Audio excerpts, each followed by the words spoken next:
आता दुसरं एक आलंय, दुसरं एक फिरतंय. ते म्हणतं माझ्याकडे लय पैसे आहेत, मी निवडणूक लढणार आहे.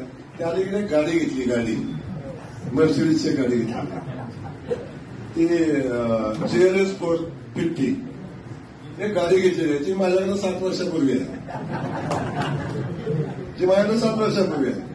एक गाडी घेतली, आता 14 गाड्या आहेत माझ्याकडे.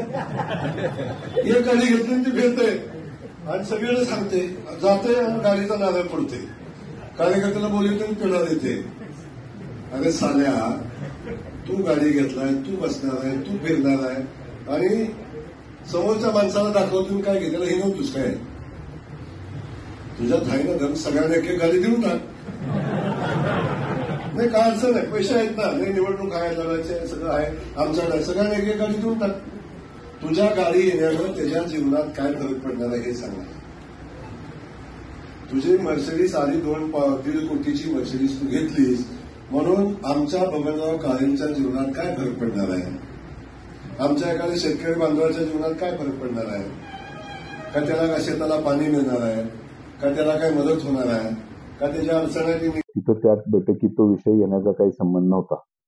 त्यांना जर आपल्या कार्यकर्त्यांना काही सांगायचं होतं तर त्यांनी स्वतःबद्दल बोलायला पाहिजे होतं.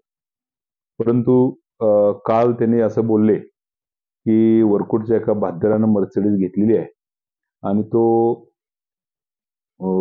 वरकुटचा भाद्यार सगळीकडे नारळ फोडत फिरतोय. तर थोडीशी पार्श्वभूमी या विषयाची तुम्हाला सांगतो. माझ्या गाडीचा ऍक्सिडेंट 5 तारखेला म्हणजे 5 जूनला लोणंद फलटण रोडवर माझ्या एंडेवरचा ऍक्सिडेंट झाला. ती गाडी रणजित निंबाळकर माजी खासदार यांच्या एका कार्यकर्त्याच्या मुलानं माझ्या गाडीला मागून ठोकर मारली आणि त्या ऍक्सिडेंटमुळे गाडी माझी अपघातग्रस्त झाल्यानंतर मला दुसरी गाडी घेणं क्रमप्राप्त होतं आणि त्यामुळं मी नैसर्गिकरित्या दुसरी गाडी जी लवकर उपलब्ध झाली ती घेतली. असं काही कोणाला दाखवायला ती गाडी घेतलेली नव्हती. या घटनेची माहिती त्यांना नसेल तर त्याने आपल्या रणजित निंबाळकरांना फोन करून विचारावं. आता गाडी घेतली ही काही मोठी घटना नाही आणि कोणती गाडी घेतली ही त्याहूनही नगण्य गोष्ट आहे. नवीन गाडी घेतल्यानंतर त्याची घरी पूजा होते. त्याचबरोबर आपल्याला जे मानणारा वर्ग असतो, कार्यकर्ते असतात, मित्रमंडळी असतात, तेही त्यांच्या घरी बोलवून गाडीची पूजा करतात. ही एक नैसर्गिक प्रक्रिया आहे आणि सर्वजण या गोष्टी करतात. तर त्याचप्रमाणे माझ्याही गाडीची पूजा झाली, लोकांनी फोटो स्टेटसला ठेवले. आता या गोष्टीचा इतका मोठा राजकीय विषय होता का की आमदारांनी 3 टर्म आमदार असलेल्या माणसाला तो विषय इतका गहन वाटला आणि त्याला बैठकीत ती गोष्ट सांगावी लागली. आणि सांगता सांगता यांचा माज इतका की माझ्या गाडीचा विषय काढताना ते असं म्हटले की 7 वर्षापूर्वी ही गाडी माझ्याकडे होती आणि अशा 14 गाड्या माझ्याकडे आहेत. तर आता नाईलाज असतो मला त्यांच्यावर बोलायची वेळ त्यांनी आणलीच आहे, तर मी त्यांना सांगू इच्छितो की 7 वर्षापूर्वी तुम्ही ज्या मर्सिडीजमधनं फिरत होता ती मर्सिडीज तुमच्या नावावर नव्हती. ती मर्सिडीज पोरे नावाच्या तुमच्या कार्यकर्त्याच्या नावावर होती. त्यामुळे तुमची लायकी मर्सिडीज घ्यायची नाही. तुमची लायकी मर्सिडीज घ्यायची नाही ही कशावरून सिद्ध होतं तर तुम्ही एक ऍफिडेव्हिट 2019च्या इलेक्शनमध्ये जे इलेक्शन कमिशनला जमा केलं त्या ऍफिडेव्हिटमध्ये तुम्ही 2015-16चा तुमचं इन्कम दाखवलाय 22,84,000. 16-17चा इन्कम आहे तुमचं 33,96,000 आणि 17-18चा इन्कम आहे 39,91,000 आणि 18-19चा इन्कम आहे 34,96,000. ही सगळी टोटल जरी 5 वर्षाची 4 वर्षाची एकत्र केली तरी ती त्या किमतीत मर्सिडीज येत नाही. त्यामुळे तुमची लायकी मर्सिडीज घेण्याची नाहीये. जर तुमची लायकी असती तर ती उत्पन्नातनं तुमच्या दिसली असती. आणि तुम्ही जे सांगताय ना 14 गाड्या माझ्या आहेत, आल्या कुठून? त्या 14 गाड्या अशाच भ्रष्टाचाराच्या पैशातून आल्या का? त्यातला एक तर आता उघड केलेलंच आहे देशमुख बंधूंनी. तुम्ही मेलेल्या कोविडच्या रुग्णांच्या टाळूवरचं लोणी खाल्ले, त्याचे पैसे तुम्ही शासनाकडून बळकावलेले आहेत आणि त्या पैशातून हे घेतल्या का 14 गाड्या? अजून किती भ्रष्टाचार केलेले आहेत? महामंडळाची कामं असतील, अनेक कॉन्ट्रॅक्टमध्ये कॉन्ट्रॅक्टर लोकांच्याकडून तुम्ही हप्ते घेता, त्यातनं गाड्या घेतल्या का? मायनीचं मेडिकल कॉलेज तर अख्खं तुम्ही बळकावले, त्यातलं काय विकून गाड्या घेतल्या का?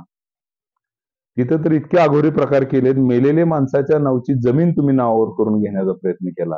म्हणजे अत्यंत चोर आणि फ्रॉड असलेला तू माणूस आणि तू माझ्यावर टीका करतो. माझी जी गाडी घेतली ही माझ्या स्वकमाईतनं घेतलेली आहे आणि त्याचं स्टेटमेंट, त्याचं उत्पन्न माझ्या अकाउंटवर दिसतं, माझ्या रेकॉर्डला दिसतं. तुझ्या ज्या 14 गाड्या आहेत त्याचं रेकॉर्ड तू आणून दाखव आणि मग माझ्याशी बोल. तुझी ती लायकी नाही आणि पात्रताही नाही. दुसरा विषय तुला सांगतो, तू आधीपासून लय गर्भश्रीमंत असल्याचा जो सांगतो कळवळा करतो ना, तर तू जेव्हा 3 वर्षाचा होता ना, जेव्हा तुला चड्डी घालता येत नव्हती, तेव्हा माझ्या घरात 4 व्हीलर होती. तुझ्या घरात जेव्हा मोटरसायकल सुद्धा नव्हती ना, तेव्हापासून मी 4 व्हीलर पासून मध्ये फिरतोय माझ्या जन्मापासून. आणि ती गाडी आजही माझ्या दारात उभी आहे. तुझा नंबर आहे MTM 3851. तू जाऊन रजिस्टर RTO ऑफिसमध्ये चौकशी कर, म्हणजे तुला कळेल की तिचं रजिस्ट्रेशनचं वर्ष आहे 78 आणि तेव्हा तू 3 वर्षाचा होतास. त्यामुळं तू हे जो माज करतोय ना पैशाचा, तो माज करू नको. आणि तुला जो माज आहे ना की मान तालुक्यातनं 23,000 मतं जास्त पडलीत, ती पैशावर पडलेली मतं आहेत. ती काय तुझ्या कर्तृत्वाचा भाग नाही. आणि जर तू पैसे वाटले नाही तर तू स्वतः ग्रामपंचायतीच्या इलेक्शनमध्ये सुद्धा निवडून येऊ शकत नाही. गेले 3 टर्म तुझं इलेक्शन मान तालुका बघतोय आणि मान तालुक्यामध्ये तू निव्वळ पैशावर निवडणुका जिंकलेल्या आहेत. आणि तुझ्या ह्या सगळ्या कर्तृत्वामुळं अख्खं पश्चिम महाराष्ट्रातले भाजप बदनाम झाले, RSS बदनाम झाले. RSSच्या बॅड बुकमध्ये असलेला हा नेता आहे आणि ह्यानं अख्ख्या पश्चिम महाराष्ट्रातल्या भाजपला अक्षरशः बदनाम केले. त्याच्यामुळे 2 खासदार, माढा आणि सोलापूर हे 2 खासदार ह्याच्यामुळे पडले. त्यामुळे भाजपला सुद्धा ह्यानं वेठीस धरले. देवेंद्र फडणवीसांच्याकडे जायचं, त्यांच्यावर फोटो काढून इथं अधिकाऱ्यांना धमक्या द्यायच्या, असले प्रकार हे करते. सगळ्या प्रशासनाच्या अधिकाऱ्यांना ह्याने वेठीस धरून इथं राष्ट्रवादीच्या कार्यकर्त्यांच्यावर अन्याय करायचं हा काम करतो. आणि ह्यानं माझ्यावर असल्या भाषेत बोलण्या इतपत त्याची पात्रता नाही. 3 वेळा आमदार निवडून आला म्हणजे काय मोठा तीर मारला नाही. पैसे वाटून हा निवडून आलेला आमदार आहे. तो काय स्वकर्तृत्वावर आणि त्याच्यावर लय प्रेम आहे लोकांचं म्हणून आलेलं नाही. दुसरी गोष्ट, तो भाषणात असं बोलला की माझ्या कार्यकर्त्यांना 50 मतं जरी कमी पडली तरी माझ्याकडे यायची लाज वाटते. अरे असं असतं कारण तू कार्यकर्त्यांना शिव्या देतो. स्वतःच्या कार्यकर्त्यांना शिव्या देणारा हा नेता आहे. आणि हे कार्यकर्ते सुद्धा हे सोडणार नाही त्याला. येणाऱ्या 2-3 महिन्यात त्याला ह्याची लायकी त्याचेच कार्यकर्ते दाखवून देतील. कारण तो स्वतःच्या कार्यकर्त्यांना सुद्धा शिवीगाळीची भाषा वापरतो. त्यामुळं येणाऱ्या काळात मान तालुक्याची जनता म्हणजे जवळपास या इलेक्शनमध्ये 85,000 लोकांनी याच्या पैशाला भीक घातली नाही. इथंच खऱ्या अर्थानं मान तालुक्याची जनता किती स्वाभिमानी आहे हे दिसतं. आणि येणाऱ्या 3 महिन्यात या मान तालुक्याची जनता ह्याला ह्याची जागा दाखवल्याशिवाय राहणार नाही. त्यामुळे ह्याचा जो माज आलेला आहे ह्याला, तो माज हे मान तालुक्याची स्वाभिमानी जनता उतरवल्याशिवाय राहणार नाही. आणि आता त्यानं फक्त गाडीचा विषय काढला म्हणून थोडक्यात मी पत्रकार परिषद इथेच संपवतो. त्याची सगळी पिल्लावळ, अंडी पिल्ली त्याच्या जन्मापासूनची आतापर्यंत सगळी माझ्याकडे आहे. योग्य वेळी त्याला दहिवडी शहरामध्ये मानच्या बांडगुळ आमदारानं आमच्या संदर्भामध्ये त्यांच्या ऑफिसला एक मीटिंग झाली आणि त्या मीटिंगमध्ये आमच्या संदर्भामध्ये काही वक्तव्य केली. खरं तर आपल्या सगळ्यांना माहिती आहे, मला साधारण 30 वर्ष मान तालुका आणि मान तालुक्यातली सगळी लोक चांगली ओळखतात.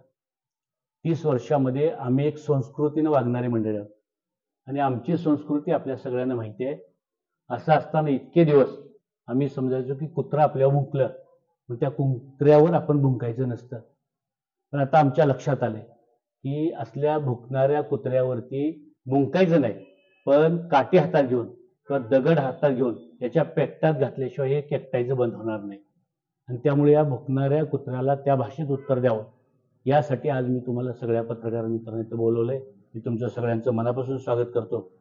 परवाच्या त्या क्लिपमध्ये मी ती क्लिप पाहिली आणि खरं तर ऑफिसमध्ये त्यांची मीटिंग होती.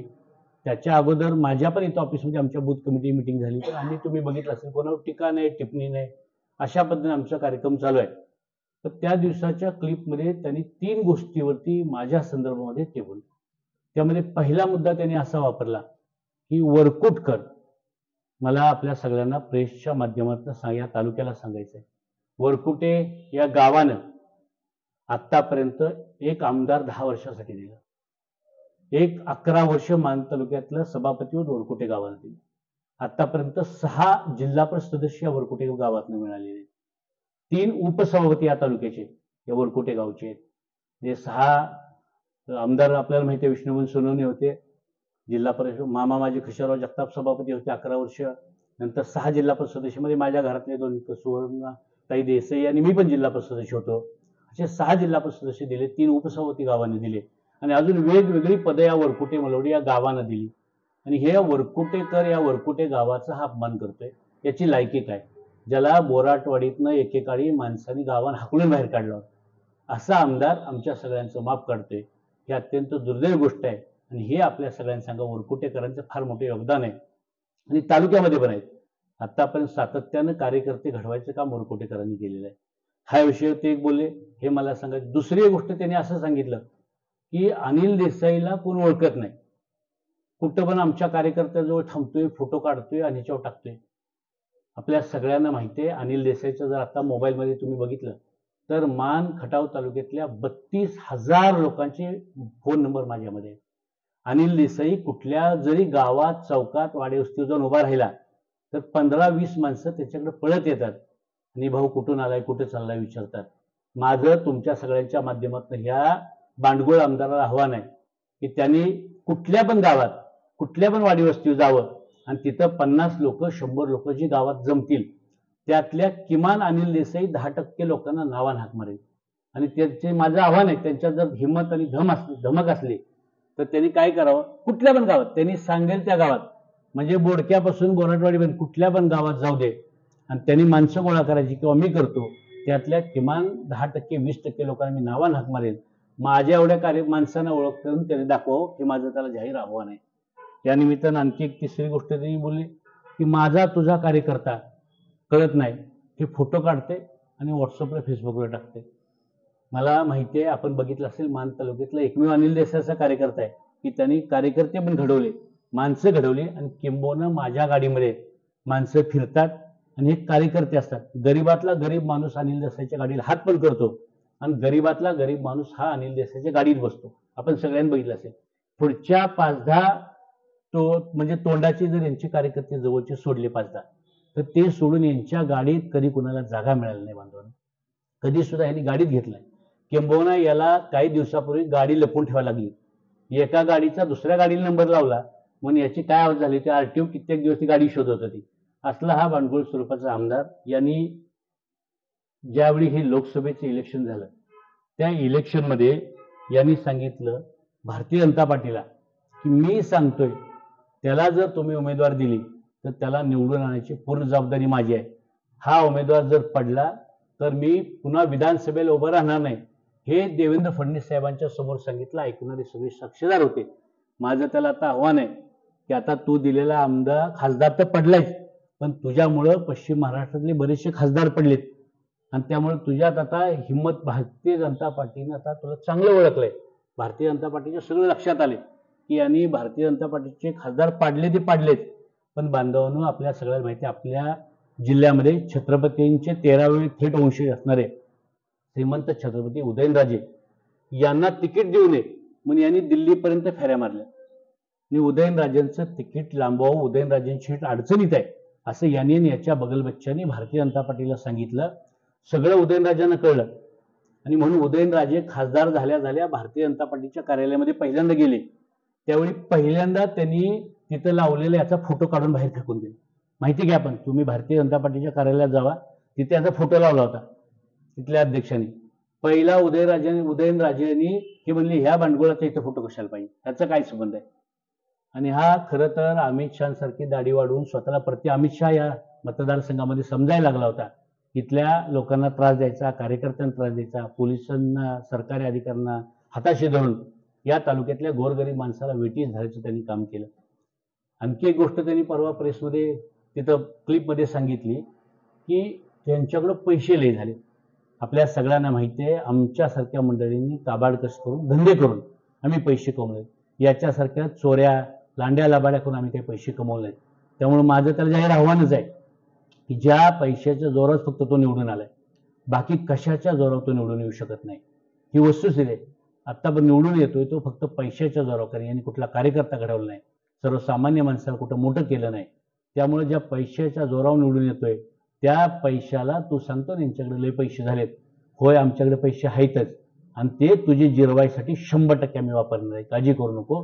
त्या पैशाच्या जोरावर तुला जी मस्ती केली, त्यावेळी पहिल्यांदा त्यांनी तिथं लावलेला याचा फोटो काढून बाहेर फेकून दिला. माहिती घ्या, पण तुम्ही भारतीय जनता पार्टीच्या कार्यालयात जावा, तिथे याचा फोटो लावला होता तिथल्या अध्यक्षांनी. पहिला उदयनराजेंनी हे म्हणले ह्या भांडगुळाचा इथं फोटो कशाला पाहिजे, त्याचा काय संबंध आहे. आणि हा खरं तर अमित शहासारखी दाढी वाढवून स्वतःला प्रति अमित शहा या मतदारसंघामध्ये समजायला लागला होता. इथल्या लोकांना त्रास द्यायचा, कार्यकर्त्यांना त्रास द्यायचा, पोलिसांना, सरकारी अधिकाऱ्यांना हाताशी धरून या तालुक्यातल्या गोरगरीब माणसाला वेठीस धरायचं त्यांनी काम केलं. आणखी एक गोष्ट त्यांनी परवा प्रेसमध्ये तिथं क्लिपमध्ये सांगितली की त्यांच्याकडं पैसे लय झाले. आपल्या सगळ्यांना माहिती आहे, आमच्यासारख्या मंडळींनी काबाडकस करून धंदे करून आम्ही पैसे कमवले. याच्यासारख्या चोऱ्या लांड्या लाबाड्या करून आम्ही काही पैसे कमवले. त्यामुळे माझं त्याला जाहीर आव्हानच आहे की ज्या पैशाच्या जोरात फक्त तो निवडून आलाय, बाकी कशाच्या जोरावर तो निवडून येऊ शकत नाही. ही वस्तुस्थिती आहे. आत्ता पण निवडून येतोय तो फक्त पैशाच्या जोरावर, कारण यांनी कुठला कार्यकर्ता घडवला नाही, सर्वसामान्य माणसाला कुठं मोठं केलं नाही. त्यामुळे ज्या पैशाच्या जोरावर निवडून येतोय त्या पैशाला तू सांगतो ना यांच्याकडे लय पैसे झालेत. होय, आमच्याकडे पैसे आहेतच, आणि ते तुझे जिरवायसाठी 100% आम्ही वापरणार आहे, काळजी करू नको. त्या पैशाच्या जोरावर तुला जी मस्ती आली ती मस्ती जिरवून एवढी ताकद अनिल देसाई आणि सगळी मंडळी आहेत. आपण बघितलं असेल लोकसभेला सुद्धा साधारण आम्ही जेवढी लोक जी इच्छुक होती किंवा जो मेळ करायला पाहिजे होता, त्या फलटणच्या सभेपासून अकलूजपर्यंतच्या सगळ्या बैठकीमध्ये आपण बघितलं, आम्ही सगळ्यांचा मेळ केला आणि त्याच्या जोरावरती आम्ही लोकसभेला सामोरं गेलो. आणि या भांडगोळ खऱ्या अर्थानं हा खासदाराचा पराभव नाही, खऱ्या अर्थानं ह्या भांडगोळ आमदाराचा हा पराभव होता. लोकसभेमध्ये फक्त 23,900 मताचं जे काही या मान तालुक्यात लीड मिळाले त्याची जी आता टिमकी वाजवते. आता त्यांनी पहिलं जे सांगायला सुरुवात केली होती की मान खटावमध्ये लीड पडून देणार नाही, उलट मान खटावचं एवढं लीड देईल की मी माळशिरसचं तिकडचं बाहेरचं लीड भरून काढीन. त्याच्या लक्षात आता आलं की 23,900चं लीड आले. आता का बरळायला लागलंय, तर पायाखालची वाळू सरकली. एक लक्षात ठेवा, माणूस कधी असं बोलायला लागतो, दुसऱ्याविषयी वाईट बोलायचं कधी वेळ येते, तर स्वतःच्या पायाखालची वाळू सरकली की माणूस वाईट बोलायला लागतो. आणि म्हणून हे वाईट बोलणं का चालू आहे, तर त्याच्या लक्षात आले की मागच्या वेळी सुद्धा 23,000च लीड होतं आणि आता सुद्धा एवढे पैसे वाटून मागच्या वेळी आम्ही सगळे बरोबर असताना 23,000च्या वरती लीड पडलं होतं. आता यातली कोणी लोकसभेला बरोबर राहणार नाहीत आणि पैसा हे वाटपाचं पुढच्या वेळी हे राहणार नाही विधानसभेला.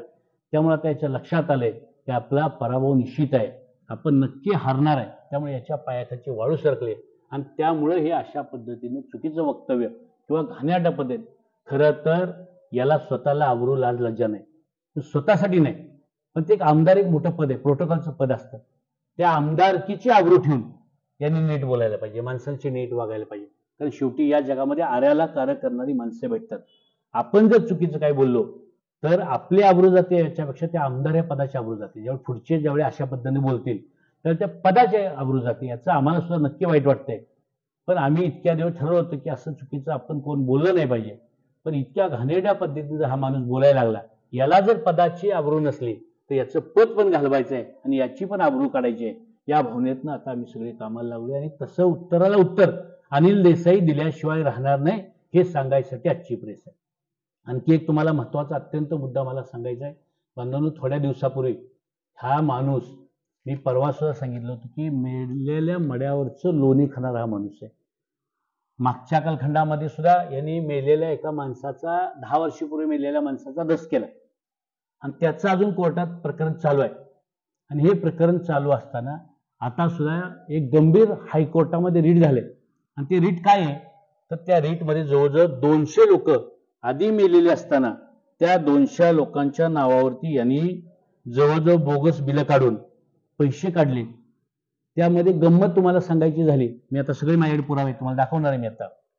त्यामध्ये दहिवडीतला पण एक बनसोडे, असे 33 लोक, म्हणजे काय केलं या माणसानं, या माणसानं जे 33 जे मैताचे सर्टिफिकेट आहेत माझ्याकडे आता मैताचे, हे मी आता तुम्हाला दाखवणार आहे पत्रकारांना. 33 लोक मेल्यानंतर 8 दिवसांनी 10 दिवसांनी किंवा 15 दिवसांनी त्या मायनी मेडिकल कॉलेजमध्ये ऍडमिट झाली. आणि ऍडमिट झाल्यानंतर, म्हणजे कधी ऍडमिट झाली, मेल्यानंतर 10-15 दिवसांनी ऍडमिट झाली.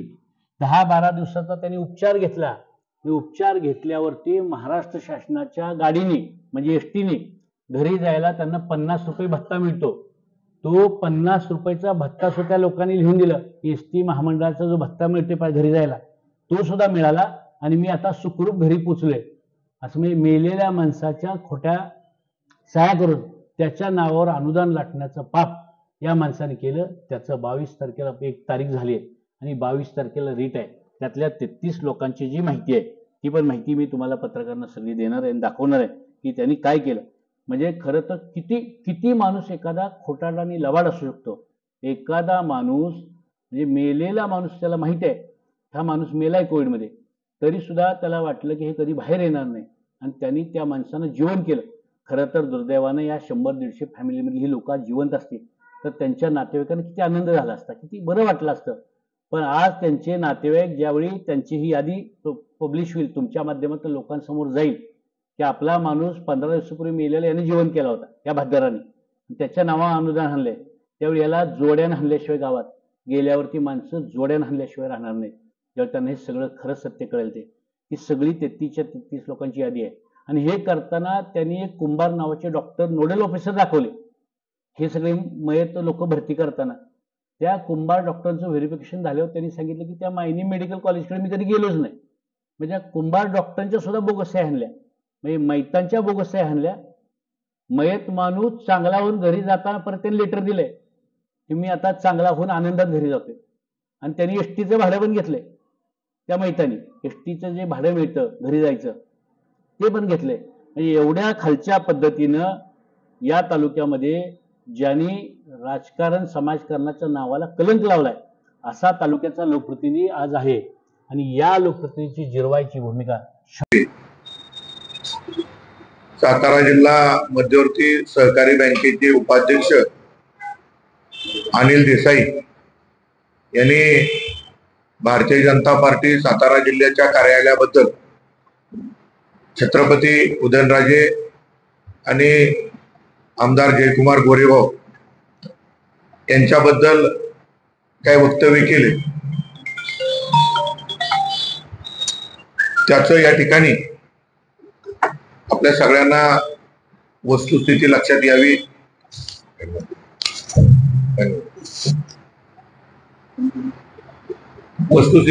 यावी, म्हणून खरं तर आज आपल्याला या ठिकाणी बोलवलेलं आहे. काल कुठेतरी प्रेस झाली आणि आज प्रसार माध्यमामध्ये जे वाचायला आलं त्यामध्ये एक 2-3 मुद्द्याचा त्यांनी उहापोह केला. पहिला मुद्दा आमदार जयकुमार गोरेमुळे भारतीय जनता पार्टी बदनाम झाली. दुसरा मुद्दा छत्रपती उदयनराजेंना तिकीट मिळवणे यासाठी प्रयत्न केले. तिसरा मुद्दा छत्रपती उदयन महाराज ज्यावेळी निवडून आले त्यावेळी जिल्हा कार्यालयामध्ये आले, ज्या ठिकाणी आपण बसलोय ते कार्यालय, आणि या ठिकाणी येऊन त्यांनी आमदार जयकुमार गोरेंचा फोटो काढला आणि फेकून दिला. खर तर ह्या तिन्ही गोष्टी जो आरोप केलाय त्या तिन्ही आरोपामध्ये काही तथ्य नाहीये. खर तर मला एवढं विचारायचं आहे की ज्यांनी आरोप केलाय त्यांनी नक्की कुठल्या पक्षाची सुपारी घेतली ही पहिली जाहीर करावं. आमदार जयकुमार गोरे 3 वेळा आमदार आहे. ते आमदार होत असताना 2019च्या निवडणुकीमध्ये ज्यांनी त्यांच्यावर टीका केली त्या सगळ्यांनी आपलं ठरलंय म्हणून खचून विरोध केला. त्यांना निवडून आणण्यामध्ये त्यांचा काही सिंहाचा वाटा नाही. उलट जे टीका करतायत, जे भारतीय जनता पार्टीवर बोलतायत, त्यांनी भारतीय जनता पार्टीची विविध पदं स्वतः उपभोगलीत, नेत्यांच्या मार्फत स्वतःला काही पदं मिळवून घेतलेले आहेत आणि स्वतःच्या घरात सुद्धा भारतीय जनता पार्टीची पदं आहेत. जसं जिल्हा परिषद सदस्य असेल, जिल्हा बँक असेल, आणि तरीही भारतीय जनता पार्टीवर टीका करणं हे अशोभनीय आहे. आमदार जयकुमार गोरे ज्यावेळी जिल्ह्याचे अध्यक्ष झाले त्यावेळी त्यांनी ही कार्यालय बावनकुळे साहेबांच्या हस्ते या कार्यालयाचं उद्घाटन केलं आणि त्याच वेळचं मांडणी, त्याच वेळची स्ट्रक्चर या ठिकाणी जसं आहे तसं आहे, त्यामध्ये काही फरक केलेला नाहीये. 1 वर्ष त्यांना अध्यक्षपदाचा कार्यकाल मिळाला. या 1 वर्षाच्या कार्यकालामध्ये महाबळेश्वर असेल, वाई असेल, खंडाळा, सातारा, कोरेगाव, कराड उत्तर, कराड दक्षिण, पाटण, फलटण असेल, मान असेल, खटाव असेल, या सगळ्या तालुक्यामध्ये पायाला भिंगरी लावून भारतीय जनता पार्टीचा कार्यकर्ता जागृत करून सर्वसामान्य लोकांना भारतीय जनता पार्टीकडे आकृष्ट करायचं काम त्या ठिकाणी आमदार जयकुमार गोरेंनी केलं. त्यांच्यामुळं सातारा जिल्ह्यामध्ये भारतीय जनता पार्टीचा दबदबा वाढला आणि त्यांच्यामुळं कुठं बदनामी झाली हे खरं तर अभ्यासाचा विषय आहे. दुसरा एक गंभीर आरोप त्यांनी केला. खरं तर तो आरोप करायचा त्यांना काही नैतिक अधिकार नाही, पक्षाच्या कुठल्याही प्रक्रियेमध्ये ते नाही, सल्ला द्यायला पण नाही. उदयनराजेंना तिकीट न मिळवून द्यायसाठी आमदार जयकुमार गोरेंनी प्रयत्न केला. खरं तर सातारा जिल्ह्याचे नेते छत्रपती उदयनराजे भोसले, छत्रपती शिवेंद्रराजे, आमदार जयकुमार गोरे, त्याचप्रमाणे अतुल भोसले असतील, प्रियाताई शिंदे असतील, मनोज घोरपडे असतील, पलीकडे आमचे आमदार नरेंद्र पाटील असतील, माझे आमदार मदनदादा असतील, ही सगळी मंडळी पक्षाची, अजून नेते सगळे मंडळी पक्षाचे ध्येय धोरण आणि पक्षाच्यावर असणारी निष्ठा या ठिकाणी तंतोतंत पालन करून पक्ष वाढीसाठी प्रत्येक नेता आमचा काम करतो. आणि यामध्ये सातारा जिल्ह्यामध्ये छत्रपती उदय महाराजांना तिकीट मिळणार हे सगळ्यांना माहित होतं. त्यामुळं अशा पद्धतीची कुठली गोष्ट कुणाकडूनही झालेली नाही आणि या गोष्टीचं भांडवल या ठिकाणी करून विधानसभेच्या निवडणुका आल्यात. मग या त्यांच्या वक्तव्यामागं ह्याचा बोलवता धनी नक्की कोण आहे? अनिल देसाईंच्या तोंडातून आमच्या श्रीमंत छत्रपतींच्या आडून या ठिकाणी भारतीय जनता पार्टीवर कोण वार करत आहे ह्याचा कुठेतरी बोलवता धनी कोण आहे याचा शोध घेणं फार गरजेचं आहे. परंतु मला खात्री आहे की भारतीय जनता पार्टीचा सामान्य कार्यकर्ता या आमच्या जिल्ह्यातल्या नेत्यावर, सगळ्या नेत्यांच्यावर आढळ निष्ठा आहे, त्यांच्या कामावर निष्ठा आहे. त्यामुळं तिथं कुठेही अशा प्रकारच्या उद्देशानं, अशा प्रकारच्या थरांना, अशा प्रकारच्या प्रकरणात थारा दिला जाणार. तिसरी गोष्ट आहे की छत्रपती उदयनराजेंना ज्यावेळी तिकीट मिळालं, प्रचंड मेहनत भारतीय जनता पार्टी आणि महायुतीच्या सर्वसामान्य कार्यकर्त्यांनी केली, नेते मंडळींनी केली.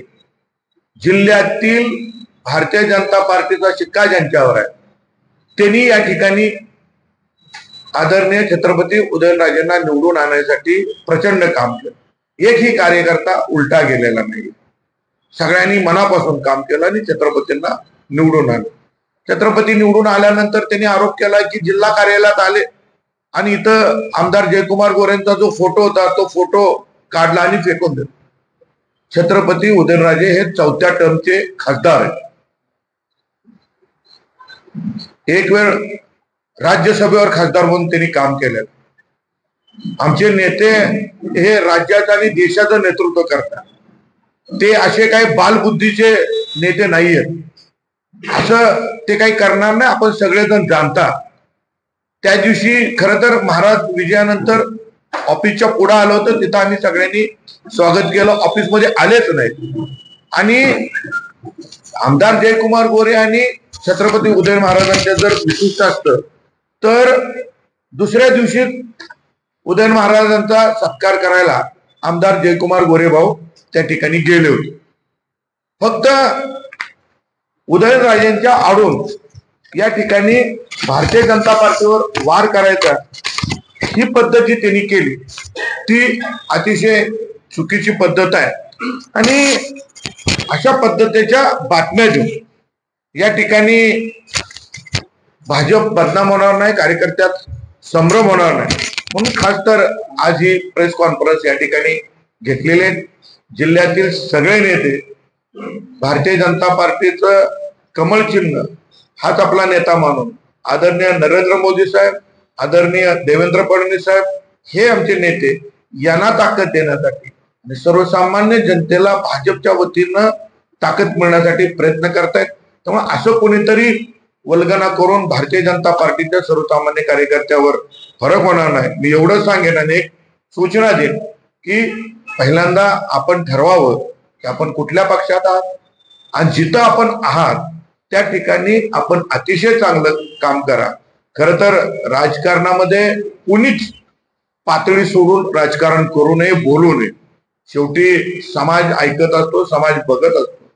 आणि मला या निमित्तानं एवढंच सांगायचं की असा कुठलाही प्रकार या कार्यालयामध्ये तुम्ही बसलाय, इथं सगळ्यांचे फोटो आहेत, असा कुठलाही प्रकार उदयनराजेंच्याकडून झाला नाही. फक्त या ठिकाणी मनभेद करायचं काम या बातमीमुळे होणार होतं, म्हणून आजची ही प्रेस या ठिकाणी घेतली. उलट निवडणुकीच्या दिवशी याच ठिकाणी आदल्या दिवशी भारतीय जनता पार्टीनं लाडू बनवायचं काम साताऱ्यात केलं होतं. म्हणजे निकाल लागणार होता दुसऱ्या दिवशी, तर आदल्या दिवशी भारतीय जनता पार्टीच्या सोशल मीडियावर जावा, भारतीय जनता पार्टी सातारा जिल्हा कार्यालयाच्या वतीनं लाडू बनवायचं काम चालू होतं. त्या लाडूचं वाटप या ठिकाणी छत्रपती शिवेंद्रराजेंनी त्याच दिवशी 4 वाजता या ठिकाणी या कार्यालयात येऊन केलेलं आहे. त्यामुळं आम्ही सगळे एकमेकांच्या हातात हात घालून काम करतोय.